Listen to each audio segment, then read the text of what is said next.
mind, body, nutrition, the Triple Play Podcast. Because everybody's an athlete in this game of life. Get off the sidelines. Time to get in the game. Aloha and welcome back to the Triple Play Performance Podcast. This is Dr. Mike. And we are going to talk about a very important subject. A lot of the world is experiencing the effects of when you don't have this imbalance. You're seeing the ramifications, especially what we're seeing with the pandemic. And what we're talking about today is metabolic flexibility. Not a lot of people know what this actually means. And that's why I wanted to do this podcast. So actually, this is a recording of an interaction that I had with a patient and over Zoom. And we were talking about creating this metabolic flexibility. And I'm going over some of the things that are going to be outlined in the updated program to the 4 pillars of weight loss, which the new program is called the Total Slim Down. So the whole goal of the Total Slim Down, it sounds like it's about weight loss, and it does talk about weight loss, more so fat loss and fat metabolism. But what we want to do is we want to support longevity to improve metabolic flexibility. That's what the whole program is about. So in this podcast, we're going over it. We're going over all these things, what it means to create metabolic flexibility. So in a nutshell, if you don't have time to go through the rest of it now, in a nutshell, metabolic flexibility is just the ability to go back and forth between different fuel sources for your body, for energy. And one of the major fuel sources is glucose. Everybody knows that. And then the other one is being able to metabolize fats for energy.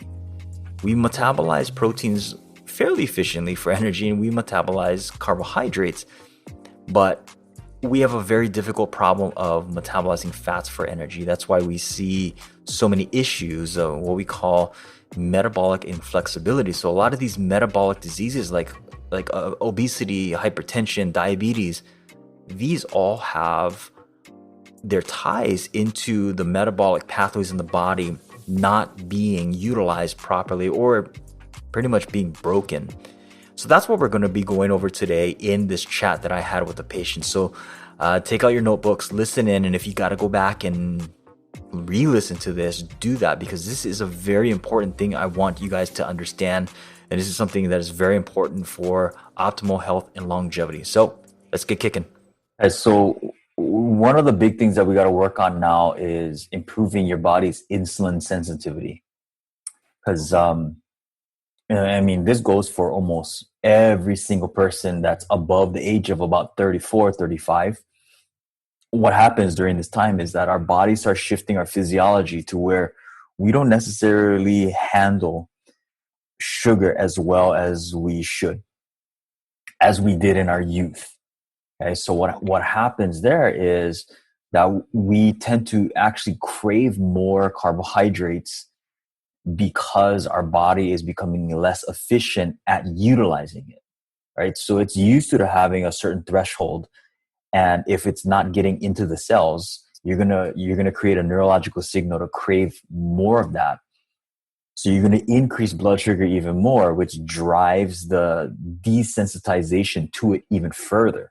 So it's this double-edged sword where you become less sensitive to more sugar and your body craves more and craves more, craves more.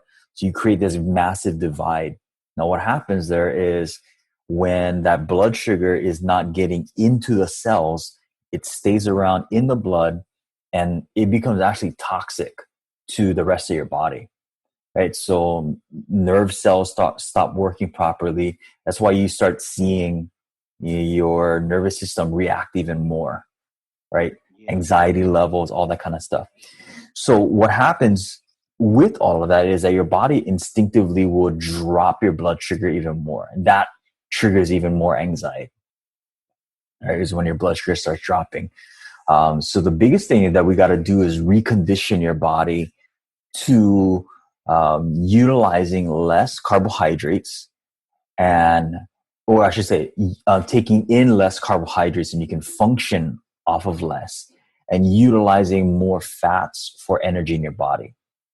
Because you got to figure about, I want to say maybe a pound of fat is equal to about 4,500 calories. So that means that per pound of fat, you could actually survive for about 2 days.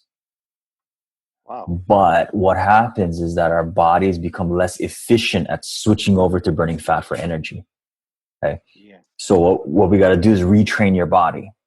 Now, the way that we do that is we got to start off by decreasing the amount of carbohydrate intake. So when I was looking at your chronometer, a couple of days, you had higher levels of carbohydrate intake than we should be. So I was looking at on February 2nd. So on February 2nd, we see that your net carbohydrate intake was about 222 grams of carbohydrates. Right? So what that means, or our goal is actually going to be about 50 to 60 grams per day. So you overshot that. Now, what that means is that your body then has to produce more insulin. It has to produce more, or it has to shut down the burning of fat for energy. So the difference between burning fat for energy and burning carbohydrates is like using gasoline to fuel the fire versus using a log to fuel the fire.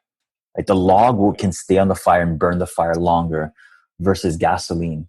Gasoline is going to do, boom, quick energy, explodes, and then there's nothing after that. So that's where we see your blood sugar. Your blood sugar is going to spike and then drop drastically. So you're gonna have this roller coaster ride on your blood sugar, where we actually want to see your energy levels and your blood sugar rise slowly and drop slowly over time. Yeah. So it's conditioning the body to do that. Now, conditioning your metabolic pathways is the same way that we're going to condition your body, that you would do to run a marathon. You don't start off with 24.6 miles, right? We start off with, hey, let's run 100 yards. Then let's run 150. Then let's run half a mile. Then let's run a mile, to where the point where the body's conditioned to where we can now run that 24.6 or 24.8 miles. How many miles is that? Okay. So that it starts with reallocating our, how much we're doing for our fat intake, how much we're doing for our carbohydrate intake.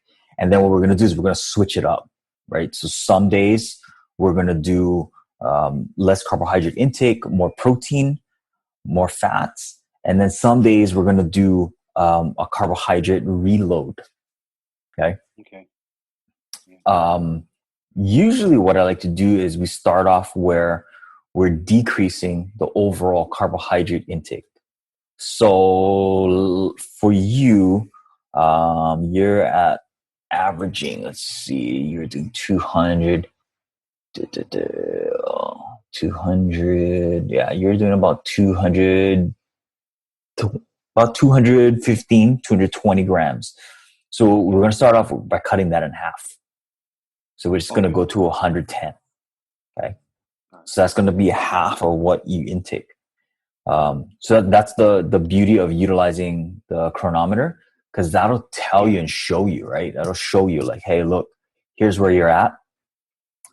Here's where you need to be. Okay. So we correlate that with your activity levels as well. Right. So for example, right? Yeah. The other day, your heart rate variability showed that you were lower than your current baseline, right? You're averaging about 60-ish, right? And you dropped down to 47. That tells you, hey, today is a day that I'm not going to be pushing my body further, meaning that a higher intensity workout's not going to be the best thing for me, which also tells you a higher carbohydrate day is not going to be good for me as well. And also fasting is not going to be a good thing for me today. That's what it tells you, because fasting in and of itself is a stressor on your body, because when you fast, your body produces more cortisol so that your blood sugar can kick up. Okay. Now, the problem is that when you're in states of stress, your body needs higher amounts of carbohydrates. But the problem is that if we push our body too much during that time, we're going to push it beyond its boundaries.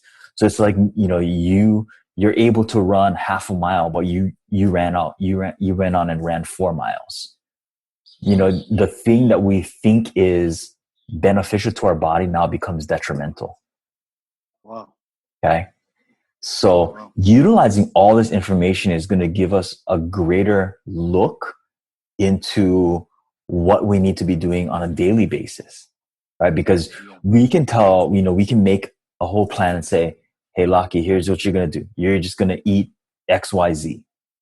But if we don't know what's going on a daily basis, then we won't be able to actually tailor it to your specific needs currently. You know what I mean? Yeah. Now, with that said, that also means, hey, if you see, like today, your HRV went back up. Hey, today's the day I can push my body a little bit more, right? So now what you do is you say, okay, well, today's a good day. My HRV is higher. I feel better. I can push my workouts a little bit more. I can do more of a high intensity. I can stretch my boundaries with my carbohydrate, with my fat intake, my overall caloric consumption. I can push that a little more. Now, what you see from there is what happens the next day, right? You wake up the next day, and you look at HRV and you're like, ooh, I crashed. I went down to like 40. Then you look back. What did I do yesterday? I pushed my body too much. I pushed my nutrient intake too much. Okay, now I'm going to back down. So you can kind of see where you now know your parameters of where you can push your body, right? So you say, okay, well, yesterday I did 220 net carbs. Okay, I'm going to push it back down to 110, 120, see how my body does, right? Yeah. So we start putting all of these pieces together to give you your parameters, right, of how we can push your body. Then once we kind of know, like, okay, here's my box, right? Here's where I function best. Then we start expanding that, right? Like, okay, I did a 20-minute high intensity workout yesterday. I crashed, next day. Let's now do maybe a shorter duration or a lower intensity, right? Because that's what you got to play with, is either a higher intensity, shorter duration, or longer duration, lower intensity. You can't do a long duration, high intensity, because your body's going to burn out. So you play with these things, right? Okay, maybe I went for a jog, but I did it for like 4 hours. That's too long of a duration. You may be low intensity, but it's too long of a duration. So we cut that back. Maybe we need to do a higher intensity, short duration. Because sometimes we think, our exercise, we got to be like killing ourselves. And it's not necessarily. Is we want to get into that sweet spot of maximum benefit and minimum dosage, right? Yeah. So this is how we're going to do it with that aspect.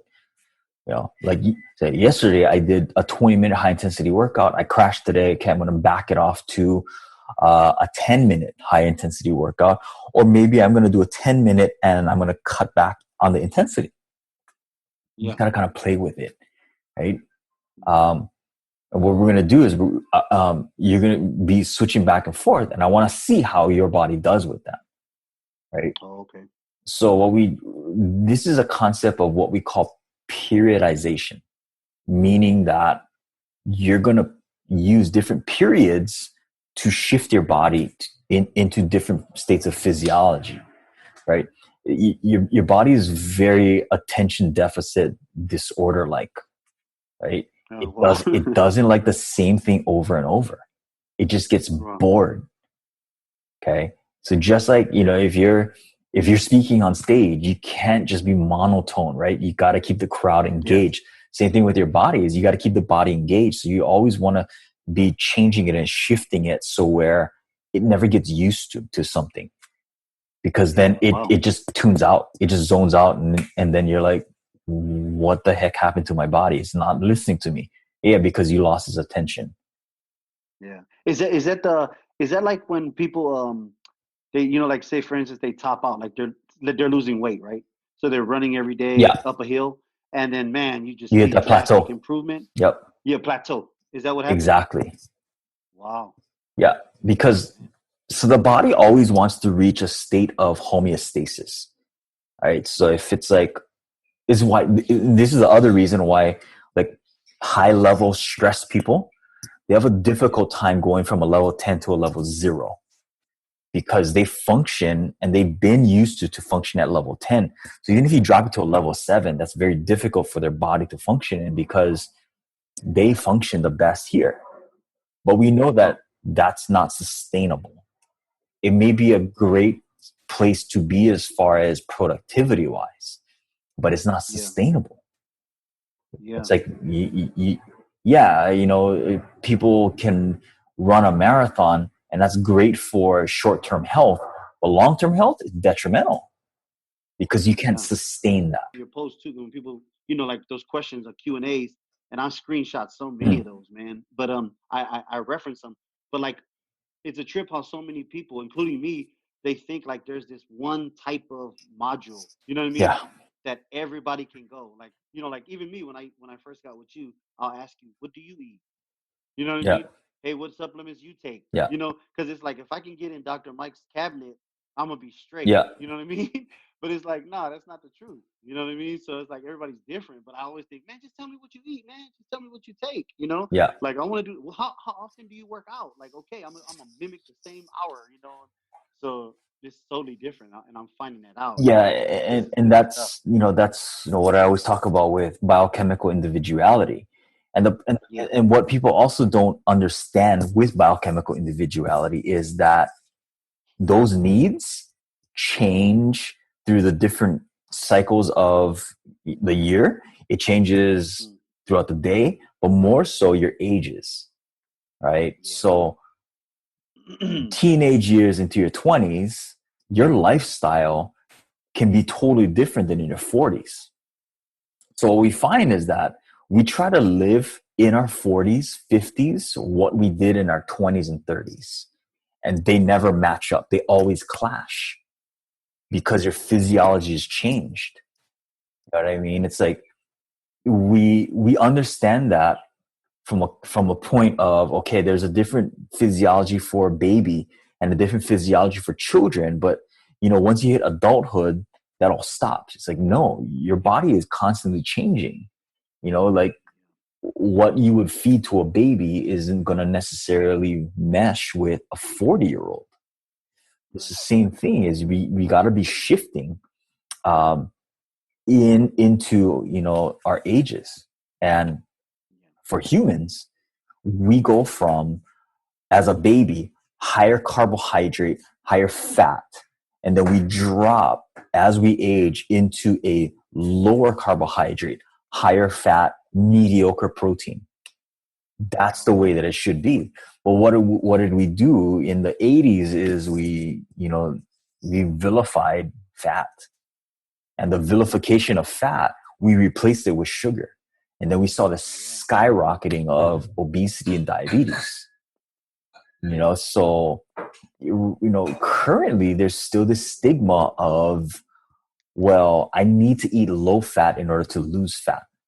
It's like, no, you need to become more efficient at burning fat for energy, Mm. right? So that comes with retraining your body. And the only way you do that is you limit carbohydrate intake so that your body only can focus on burning fat for energy.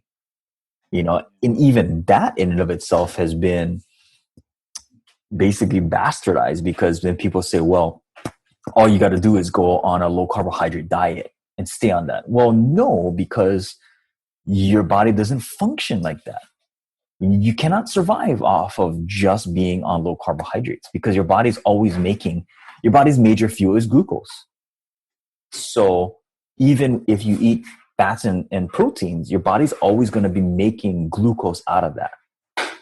So it's retraining your body to make good levels of that, right? Because a lot of people think, oh, I'm just going to cut out carbohydrates and I'm good. I'm like, yeah, but you still got to control how your blood sugar level rises and falls. Because people then gorge on huge amounts of fats, huge amounts of proteins, and that all turns to sugar in your body. Yeah. Why fatigue though? Because like in like my my experience with every time you like go in like the lower carbs Yeah. and stuff like that. How come? Because Like I know I'm a sugar burner, right? yeah, Right now, but like how come your body immediately goes to that fatigue? You know what I because mean? Because it's like, it's the same process of dumping the gasoline on the fire, right? You dump oh the gasoline on the fire, boom, you get great amounts of energy, but then the guy that's supposed to be going over and grabbing logs to sustain that energy, yeah, he's on vacation. yeah, damn, So you dump the gasoline on the fire, boom, and then you're looking over there, and the guy that's supposed to be grabbing the logs is like just sitting there watching the fire, singing "Kumbaya," and you're like, I bro, know, yeah, go get the freaking logs, you know? I know, yeah, And yeah, you're just no, like, yeah. I don't know, I forgot how to do that. Wow, That's what it's retraining, right? So it's like, mm, okay, here we're gonna lower the amount of gasoline so that the body doesn't think, hey, I have enough energy, right? dang, Because if you have this bonfire growing, you're not going to be over there lighting more fires. You're going to be like, yeah, dude, this bonfire is big enough. I don't need any more until it yeah, just dies down in an instant. It just drops. Why? Because when you trigger a bonfire level amount of energy in your body, you trigger another response. You call the fire department, and the fire department comes in, rushes in, and puts that fire out. That's the huge surge of insulin in your body. wow, So whenever you get huge amounts of, sugar fire burning, the body then keeps a reserve of insulin floating around in your body just in case. So now whenever you have insulin around, the guy that's supposed to go and get the fat for energy, the logs, he can't move because they're keeping him at bay. dang, So what we got to do is we got to tell that insulin, you don't need to be around. We can control the fires ourselves. We're not going to be making these massive bonfires. mm, So it tells that fire department, we can control ourselves. We don't need insulin around. So now as you do that, as you make smaller fires, yeah, you're going to have less energy because you're so used to that bonfire level of energy, right? But yeah, you're telling the insulin, okay, I can control the amount. Now you don't need to be there. So as you do that, now when insulin starts to drop, now that guy that can go and get the logs for the fire can do its job. So it's saying, okay, well, the fire's burning low. Let's go grab one log.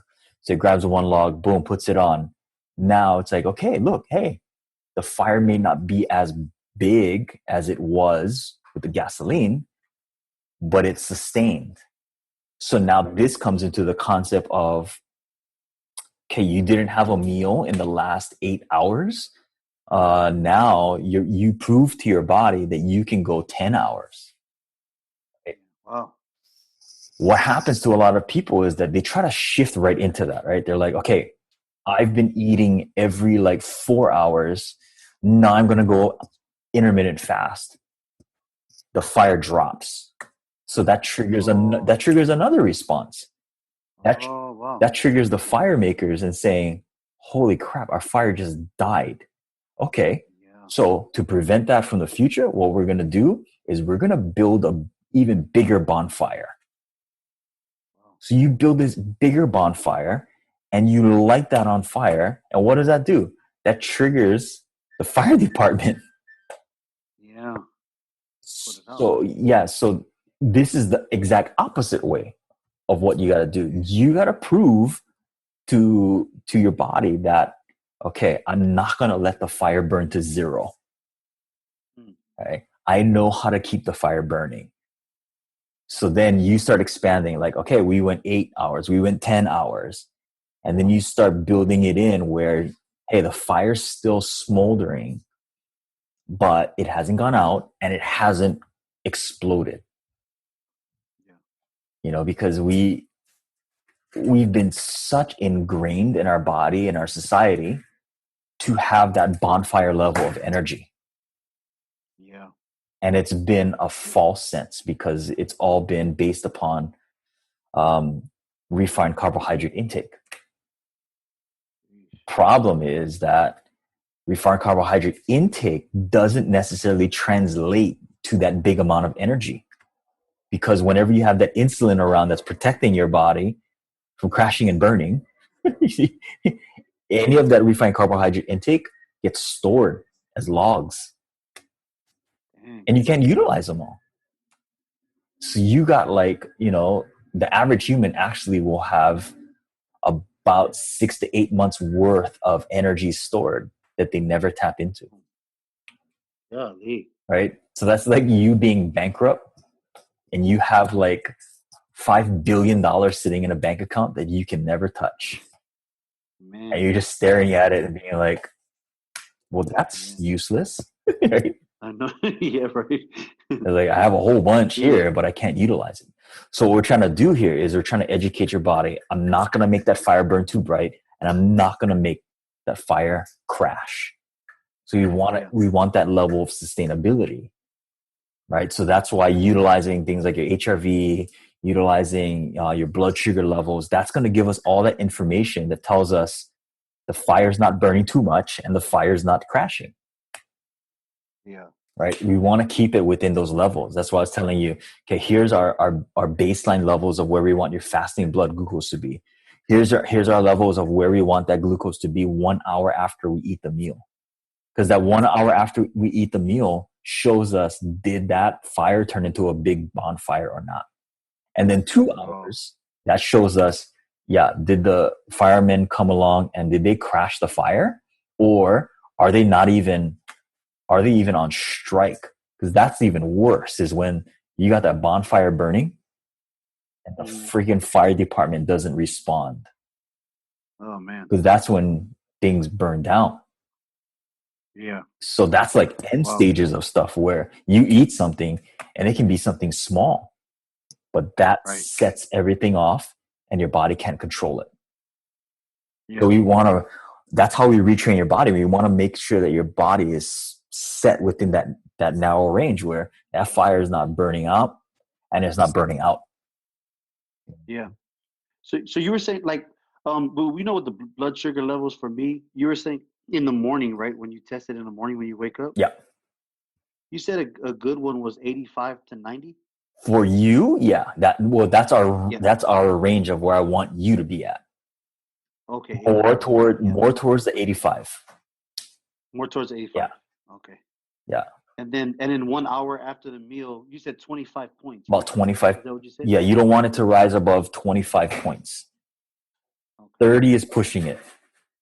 Yeah. Okay. And then after 2 hours, it should go back. It should go back to what it was at fasting level. What it was, okay. Now, our goals are going to be somewhere between 72 to 85 fasting. Okay. And then post meal 1 hour, you don't want it to go above 100. Okay. And then 2 hours, you're going to go back down. Those numbers are when that fire is maintaining that perpetual burn. Yeah.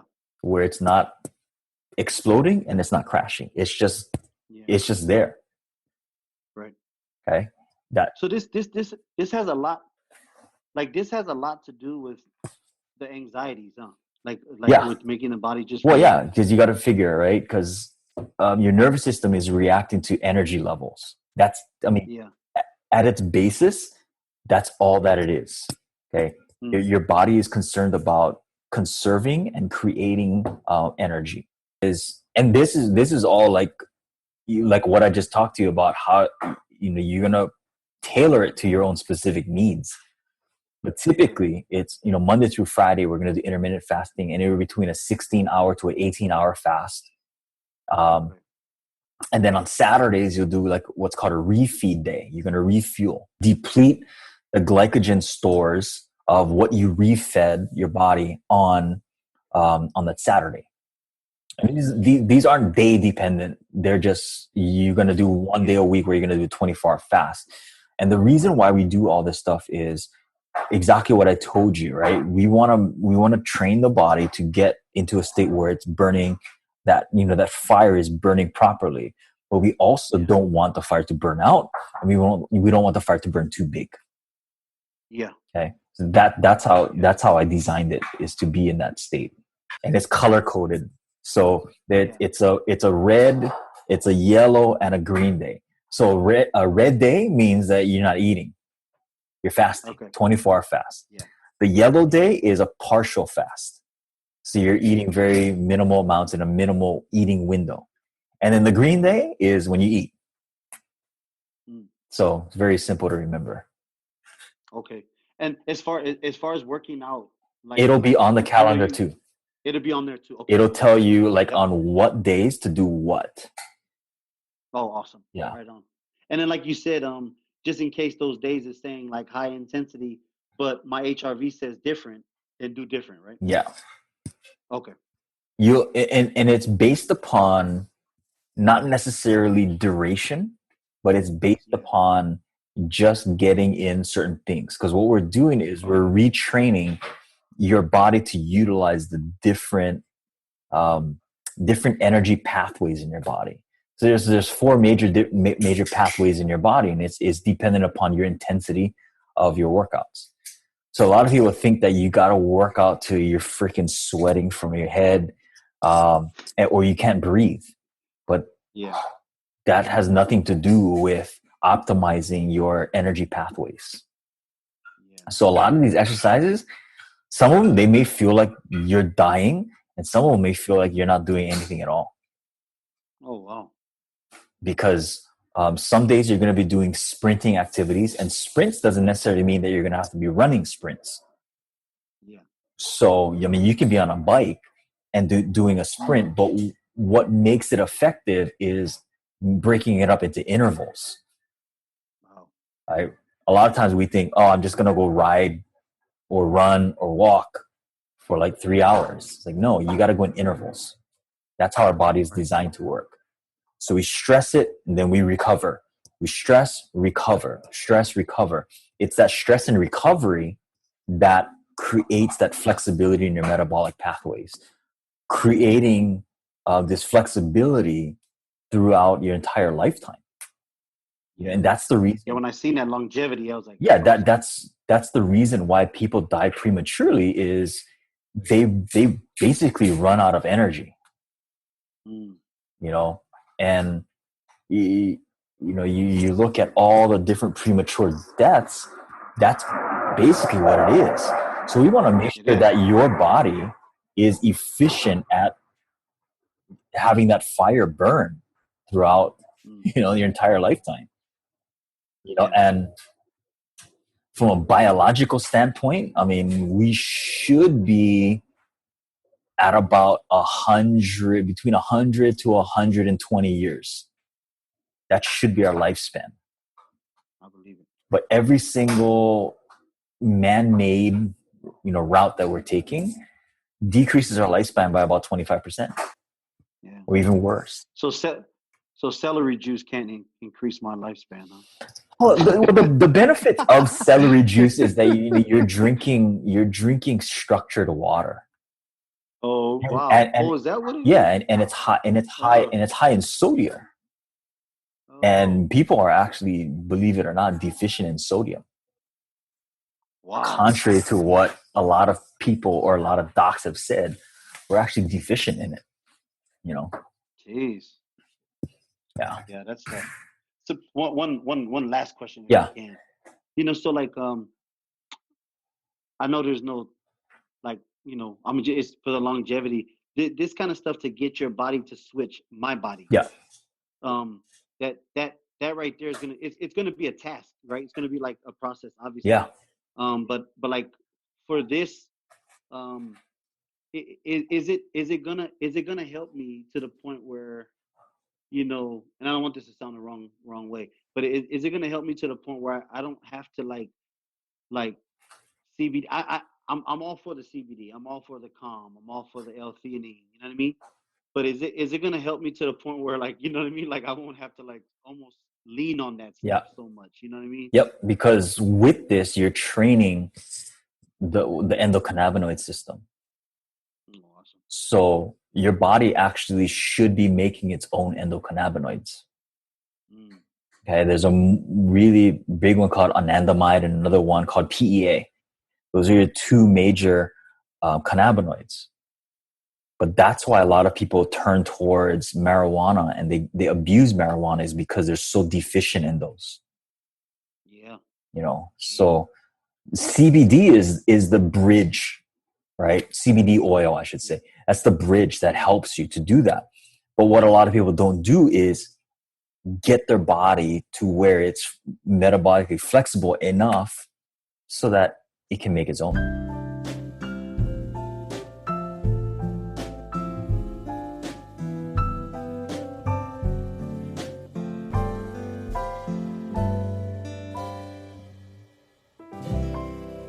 So with the current state of the pandemic, we're seeing a lot of issues that's been building up for, over the last, I want to say 30, 40 years. And all of these things have to do with metabolic flexibility. And it's becoming a really rampant issue. And we all knew about this, right? We've talked about this for years upon years. And that's why you see a lot of things on the marketplace directed at weight loss supplements, weight loss programs. There's been tons and tons of diets being posted out there because of the fact that we understand that we have become an overweight, obese society, if not world. And now we're seeing the ramifications of that. And I read a recent study that just came out, and they said that the driving force behind all of the deaths for COVID has been because of obesity. And this is why, I'm revamping the program of what I call the 4 pillars to weight loss. And I call it the Slim Down program, the Total Slim Down program. And it stands for, I use an acronym for SLIM, of supporting longevity by improving metabolic flexibility.